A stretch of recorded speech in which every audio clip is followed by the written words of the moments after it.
thanking Stephen for his very kind words and extending a warm welcome to everybody. Beth and I mean my wife and I,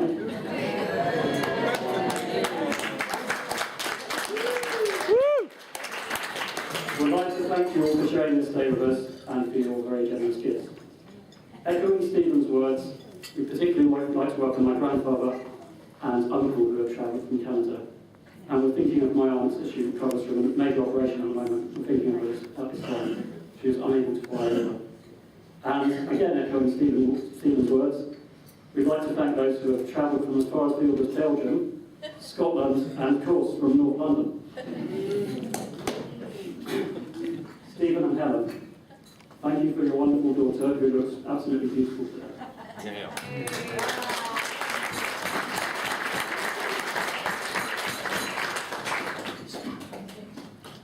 Since I met you both and Matthew, I've always felt very welcome into your family, and I'm very appreciative of the support and wisdom you've imparted to me and Beth over the years since we met.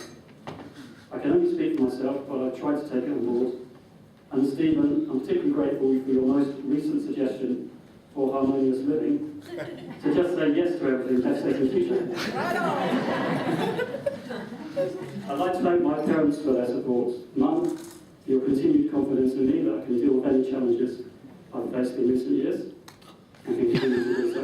Dad, for helping me prepare for today, by driving me all over the place, whilst simultaneously and successfully teaching me to drive.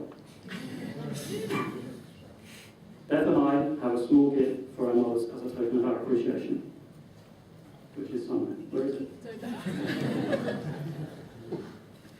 Here it is. I'm afraid there's no bouquets for Stephen or Norman.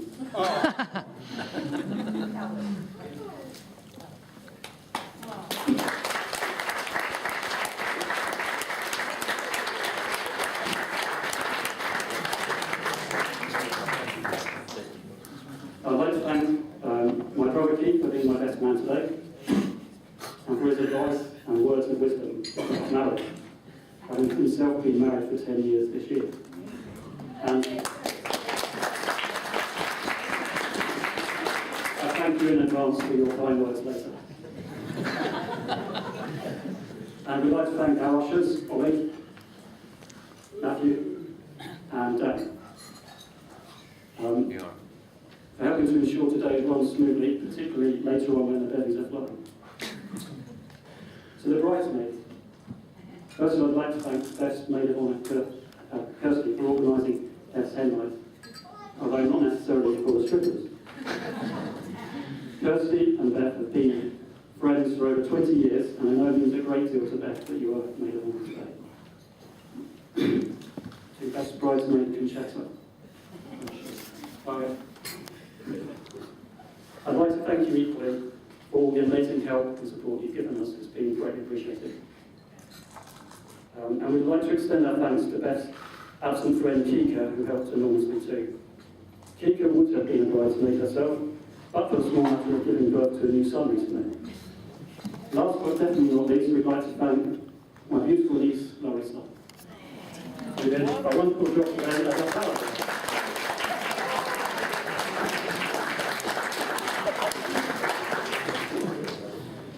And we've got here for all three of the bridesmaids if you'd like to come and get it.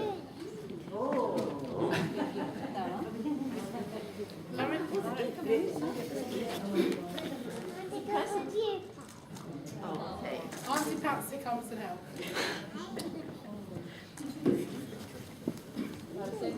Wow.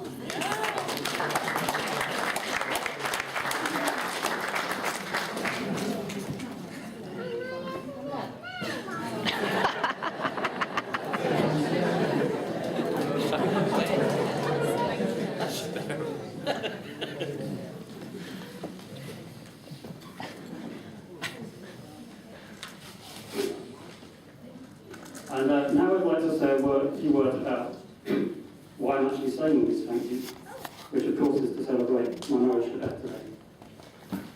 Beth and I met originally through the famous Jewish dating site, jdate.com.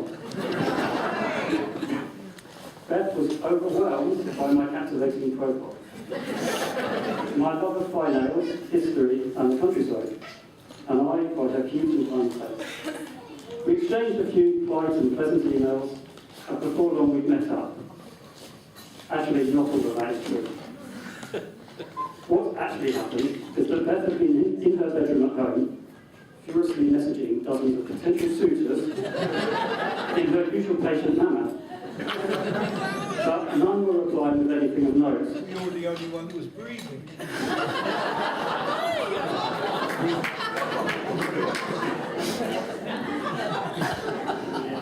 For my part, I was a kid at Anna's house, being particularly sociable by spending most of my time there on my laptop.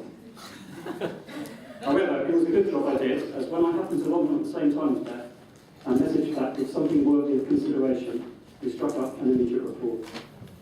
This was confirmed a few weeks later when we spoke on the phone for about 2 hours, and Beth told me she thought we'd get married. To be fair to her, it may not have been during that actual conversation, I can't remember. It was. Okay, it was. Many guys may have been petrified at such a premature pronouncement. But I was intrigued to see why such an intelligent girl thought this, and wanted to find out more. As I was to discover over the ensuing few years, Beth was right about most things, it's just it takes me about 6 months to realise this. I first got an inkling of how unique Beth is when, after a few weeks of dating, I played her some of the music I'd written. I probably spent weeks, if not months, finessing my masterpiece.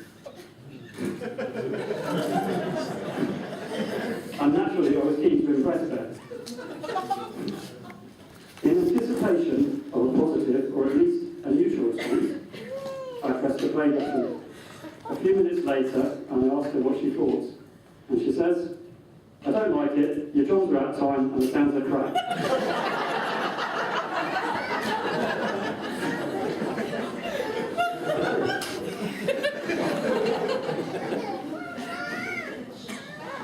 It's only a demo, I protested.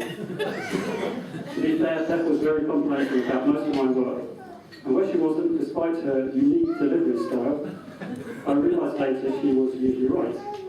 This is one of the things I admire about Beth. She is direct and honest.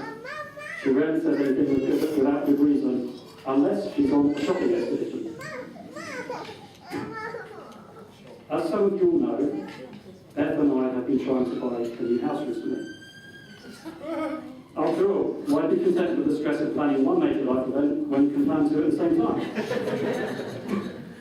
And it struck me throughout the course of these proceedings that there are some similarities between mortgages and relationships.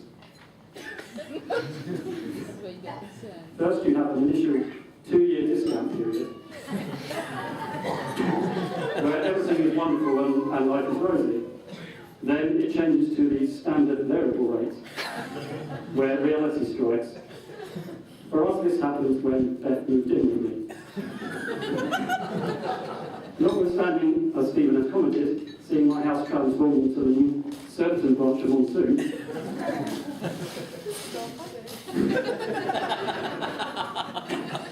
and having to get used to the concept of winter and summer wardrobes.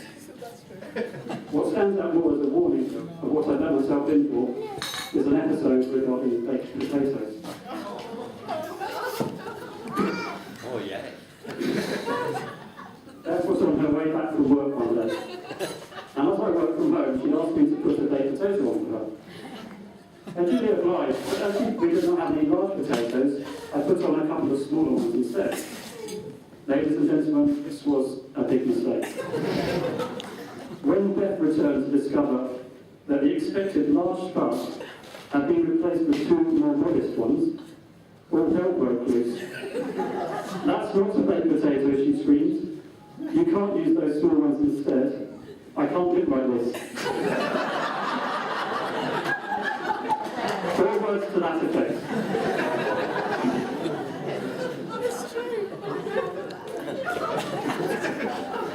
This was followed by dramatic phone calls to her parents to complain about potato standards in southwest London. It's true, isn't it? I realised at that point that despite the histrionics and theatrical behaviour, life would never be dull with Bethany. And we've enjoyed a lot of laughs since then, despite having to get used to each other's modus operandi. We learned a lesson that day that relationships are about compromise, and you can't always have what you want. As those of you who know Beth well will realise, she has a very charming way about her, and will go to any lengths to look after those she loves. She's incredibly popular in work environments, and she's often oblivious to how talented she really is. Her commitment to work is an inspiration to me. Allied to this charm is a real ability to get things done, and today's ceremony and the beautiful scene before us today is testimony to that. Yeah.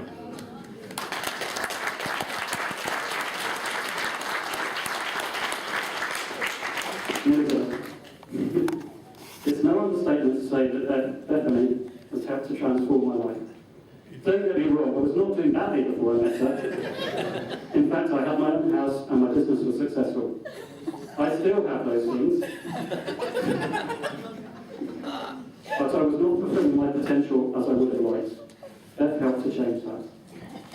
I now have a loving partner in whom I can confide in, who supports me, who is very patient with me, who gives me encouragement when it's needed, and who tells me when I'm wrong. Beth, from the moment I met you, I always realised there was something incredibly special about you that I wanted to share in my life. You're a wonderful daughter, sister, friendly colleague to so many people, and I'm excited about the next stage of our life together. I know you'll be an equally wonderful wife. I love you very much, and I hope I can be an equally good husband to you. Bethany, you've helped me to become the best person I can be.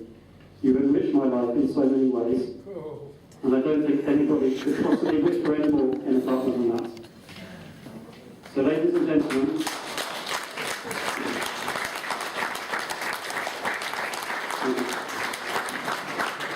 please be standing in a toast to the kindest and most amazing person I've ever met, my lovely wife, Bethany.